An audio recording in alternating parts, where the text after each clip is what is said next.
Okay, Assalamualaikum dan selamat pagi semua. Okay, hari ni kita akan sambung muka surat 207 buku teks. So, nanti boleh refer kat situ, keluarkan maklumat untuk buat nota sendiri. Okay. So, macam mana kita nak buat membina OGIF? Okay. Hari tu kita dah buat histogram dan polygon kekerapan kan hari tu kan? Okay. So, selain pada histogram dan polygon kekerapan, taburan kekerapan ni kita boleh gambarkan menggunakan OGIF. Okay. So, OGIF ni paksi Y dia adalah kekerapan longgokan. Dan bentuk OGIF tu adalah bentuk S. Dia macam ni. OGIF dia macam ni. Dia bentuk S. OGIF macam tu. Lepas tu, dikata OGIF sangat berguna dalam penentuan kuartal dan persentil. Okay, kuartal dan persentil ni, cikgu akan explain nanti. Okay, kita akan mempelajari cara menggunakan OGIF. Okay, so langkah-langkah untuk buat OGIF, pertama, kita kena tambahkan satu kelas sebelum kelas pertama. Okay, tambahkan satu kelas dan kekerapan dia sifar. Okay, nanti kita tengok macam mana. Okay. Kemudian kita kena cari sempadan atas dan kekerapan longgokan setiap kelas. Kita tambah jadual tu lah. Okay, place skala yang sesuai. So, paksi mencancang ni, paksi Y mewakili kekerapan longgokan dan paksi mengufuk yang ni paksi X mewakili sempadan atas. Okay, plot kekerapan longgokan dengan sempadan atas yang sepadan. Lukis lengkung licin yang melalui setiap titik tersebut. Lengkung licin lah kan. Okay, so pertama sekali dia nak explain macam mana kuartal tu. Apakah itu kuartal? Okay, kuartal ni dia berasal daripada per 4. Kuartal is quart. Quart tu per 4. Okay, so bila kuartal 1, Q1 ni kuartal 1, dia adalah 1 per 4 N ataupun N per 4. Kalau kuartal 2 per 4 N ataupun kita boleh kecilkan 2 per 4 jadi 1 per 2 N ataupun N per 2. Kalau kuartal 3 dia 3 per 4 N ataupun 3 N per 4. Kalau kuartal 4 dia 4 per 4 N ataupun N. Okey. Kuartal 2 ni dia dikenali juga dengan median. Sebab dia 1 per 2 kan tengah-tengah. Okey, selalunya kuartal 4 ni kita tak ada kiraan lah. Cuma yang paling penting awak tahu sekarang ni kuartal 1 dan kuartal 3. Okey, so kat sini dia terangkan kedudukan kuartal pertama 1 per 4 daripada jumlah kekerapan yang ini 1 per 4 N. Okey, sebab paksi Y kita kekerapan longgokan, kalau kita kira 1 per 4 N, nilai dia kat sini 1 per 4 N. So bila kita baca kuartal 1, kita kena tarik dekat OGIF tu, kita turun baca kuartal 1. Okey, kalau nak cari kedudukan median iaitu kuartal kedua, kita ambil 1 per 2 darab N. Okey, 1 per 2 darab N dapat kedudukan dekat sini. So kita baca untuk kita kira kuartal 2. Kalau kuartal 3, kita ambil 3 per 4 darab N, dapat nilai dia. Kita baca di paksi X untuk kuartal ke-3. Okey, macam tu cara nak cari kuartal 1, kuartal 2, kuartal 3. So, kita tengok kotak memori ni. Kuartal adalah nilai yang membahagi satu set data kepada 4 bahagian. Okey, ada Q1, Q2, Q3, Q4. Q1 dikenali sebagai kuartal bawah, iaitu nilai tengah bagi separuh bahagian bawah ataupun dia mengandungi 25%. So 25% ni kalau kecilkan akan dapat 1 per 4 lah.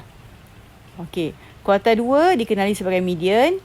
Kuartal 3 dikenali sebagai kuartal atas. Yang ini kuartal nilai tengah bahagian atas, iaitu 75%.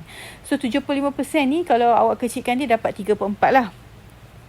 Okey, so kalau tengok ni dia lukis histogram, tapi histogram ni dia bukan kekerapan dia kekerapan longgokan. Dia tambah kekerapan sebelum dia. Okey, so daripada histogram, kalau dia tunjuk macam ni histogram dia kekerapan longgokan, cara nak lukis OGIF awak sambung je daripada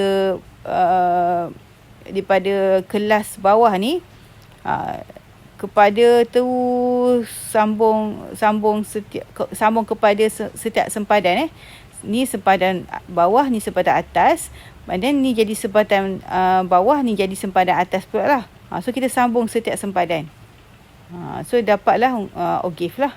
Kalau kita dah ada histogram yang dia punya paksi Y kekapan longgokan. Dia makin meninggi. Okey, cikgu akan explain contoh 7. Okey, contoh 7, jadual kekapan di sebelah menunjukkan maklumat garam yang terdapat dalam 60 jenis makanan. Okey, bina satu ogive untuk mewakili data tersebut. Okey, kita tengok step balik macam mana nak lukis ogive tadi yang muka surat pertama tadi. Okey, kita kena tambah satu kelas sebelum kelas pertama. Okey, cikgu dah letak tu kelas yang kita ada 100 hingga 149. Kita kena tambah kelas pertama. Okey, macam mana kita nak buat kelas pertama? Kita tengok pattern. Okey, kita tengok had bawah. Had bawah 100, 150, 200, 250, 300, 350. Tengok had bawah ni semua ditambah 50 kan. So 100 ni bawah dia adalah sebelum ditambah 50 dia akan jadi 50 kan. 50 tambah 50 kan dapat 100 kan. So pattern dia tambah 50. So kita pun tulislah 50. Okey, hingga tengok semua pattern tu 100 hingga 149 maksudnya ditambah 49. 100 tambah 49. 150 tambah 49. So 50 pun tambah 49. Jadi 99. Okey, kekapan pula? Kekapan yang diberi adalah 4, 11, 15, 21, 8, 1. Okey, kelas yang kita baru tulis ni dia tak ada kekapan, so tulis kosong. Okey, sempadan atas kita ambil had atas kita tambah dengan 0.5. So 99 tambah 0.5 jadi 99.5. 149 tambah 0.5 149.5 dan seterusnya. 349.5, 399.5. Okey, untuk kekapan longgokan, okey, maksud dia, okey, untuk kelas pertama ni, kekapan dia kosong dan dia tak ada kekapan sebelum dia. So, kosong. Okey, untuk kelas kedua, kekapan dia 4. Dia kena tambah dengan kekapan sebelum. Tapi kekapan sebelum dia kosong. So, 4 tambah kosong jadi 4. Kan? Okey, kemudian 150 hingga 149 kelas ketiga ni, kekapan dia sendiri adalah 11. So, dia kena tambah semua kekapan kat atas ni. So, 11 tambah 4 jadi 15. Okey.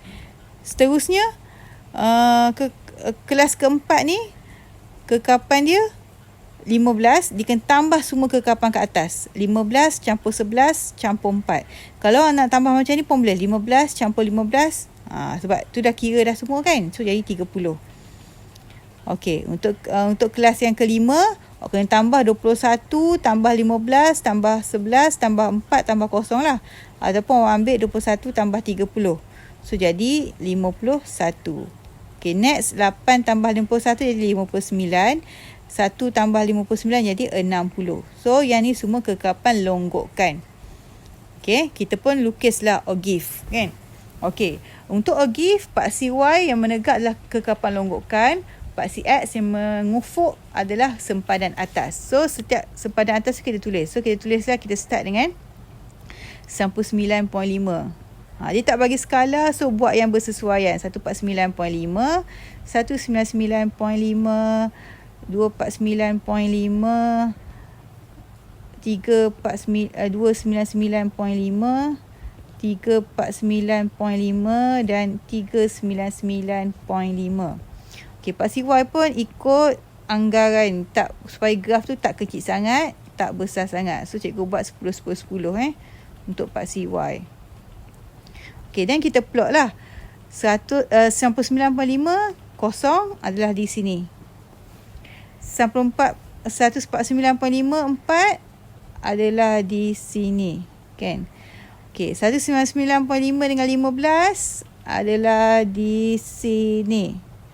249 hingga 30 adalah di sini. 299.5 dengan 51 adalah kat sini. Okey. 349 dengan 59. 349.5, 59 adalah kat sini. Okey, last one 399.5, 60 adalah di sini. And then kita sambung dengan dia kata licin. Jangan buat tersekat-sekat. So dah jadilah OGIF kita. Inilah OGIF kita. Okey, then kita terus dah jawab B1. Dia nak kuartal pertama. Okey, kuartal pertama ingat lagi tak kedudukan dia kena 1/4 daripada N. Okey, N kita keseluruhan ada berapa? Ada 60. So 1/4 darab 60 adalah 15. Maksudnya kuartal pertama kedudukan ke 15. So bila kita nak cari kuartal 1, kita ambil tadi, kita tengok graf kita 15 kat sini Pak CY kan. So kita pun buatlah dotted line macam tu dan kita baca pada Pak CX. So kuartal 1 kita adalah 199.5.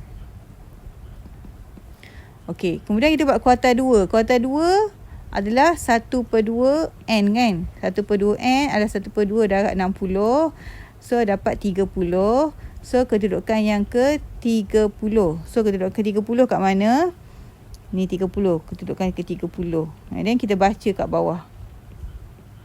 So dapat 249.5.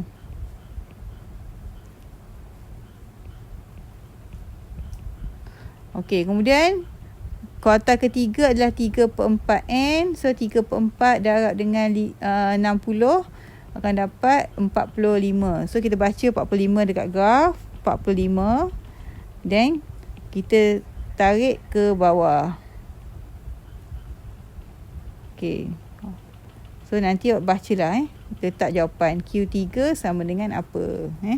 Biar awak buat nanti. Okey, selain pada kuartal, awak kena tahu juga apa maksud persentil. Okey, macam percentage kan? Persentil ni macam percentage lah, dia per 100. Okey, kita dapat menganalisis satu data besar lebih mudah dan berguna apabila kita membahagikan data tersebut kepada bahagian yang lebih kecil dinamakan persentil. Persentil adalah nilai yang membahagi set data kepada 100 bahagian yang diwakili oleh P1, P2 sampai P99. Okey, kita tengok cara kita jawab kalau ada soalan persentil. Okey, ni contoh 8. Okey, OGIF di sebelah menunjukkan sektor skor ujian kecerdasan yang dilakukan oleh setiap calon yang ingin memohon jawatan di sebuah syarikat. Okey, berdasarkan OGIF tersebut, cari persentil yang ke-10. So A1 persentil ke-10, P10. Okey, persentil ni dia per 100. Dan kita tengok jumlah calon, maksudnya yang kita baca yang atas lah, sebab kekapan longgokan jumlah calon semua adalah 50. So N kita 50. Okey, so persentil ke-10 adalah awak ambil 10 per 100 kali 50. Okey, kita dapat potong 2 kosong atas 2 kosong bawah dapat 5. So persentil kita dapat 10% daripada kekapan adalah 5 kan. 5. So apa yang kita buat, kita baca 5 dekat Pak CY. So ni kosong, 5 kat sini nampak cikgu buat dengan warna lain lah sikit, ungu Okey, ni 5 kita baca kat sini. Okey, kita sampai dekat OGIF kita ni, kita baca Pak CX pula. Itulah nilai persentil ke-10. Dia bukan sekadar dapat 5 ni je. Okay, ataupun cikgu tak boleh buat macam ni. Cikgu kena cikgu cari dulu, baru jawab P10 sama dengan bacalah kat situ. Kalau cikgu baca betul-betul dapat 46.5. Okey, 2 persentil ke-46. So 46 per 100 kali 50. Okey, potong. So 46 kali 5 bahagi 10, kita dapat 23. So P46 adalah data yang ke-23. So kita cari 23 dekat OGIF kita ni. Okey, kita tarik dia pergi ke OGIF, kemudian kita baca dekat bawah lah. So kita akan dapat nilai dia 63.5. Okey, B. Hanya calon yang memperoleh persentil 92 dan ke atas akan dipanggil untuk temu duga. Apakah skor minimum yang perlu diperoleh oleh calon untuk layak menerima panggilan temu duga tersebut? So, kita tengok 90% 92 ni berapa nilai dia. So, 92 per 100, kita darab dengan keseluruhan calon 50, kita akan dapat 46. So, kita cari data yang ke 46. Okay, 46 sambung kat sini. 46 kita tarik. Pakai pembaris Tarik pergi dekat OGIF. Kemudian kita baca kat bawah. Okey, so kita akan dapat nilai dia adalah P92 sama dengan 77. Okey, maksudnya bila 92% yang akan dipanggil untuk tembuga, maksudnya markah dia adalah skor minimum adalah 77. 77 ke atas sahaja yang dipanggil temuduga. Okey. C, berapa peratus calon mendapat skor 57 dan ke bawah? Okey.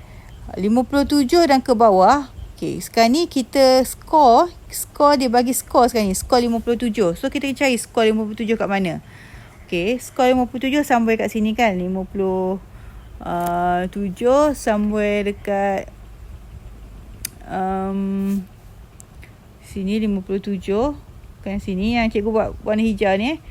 Okey, so awak kena tarik pergi ke OGIF. Kemudian awak tarik dia pergi ke Pak CY. Terbalik sekarang ni. Kat situ. Okey, so kita tengok kat situ, kita baca kekapan longgokan dia tu 15. Okey, so apa kita boleh buat? Kita ambil 15, kita per dengan 50, kita darab dengan 100. So kita dapat 30%. Maksudnya 30% calon mendapat skor 57 dan ke bawah lah. Itulah cara jawab dia. Hijau tu terbalik. Sebab kita dapat skor dulu.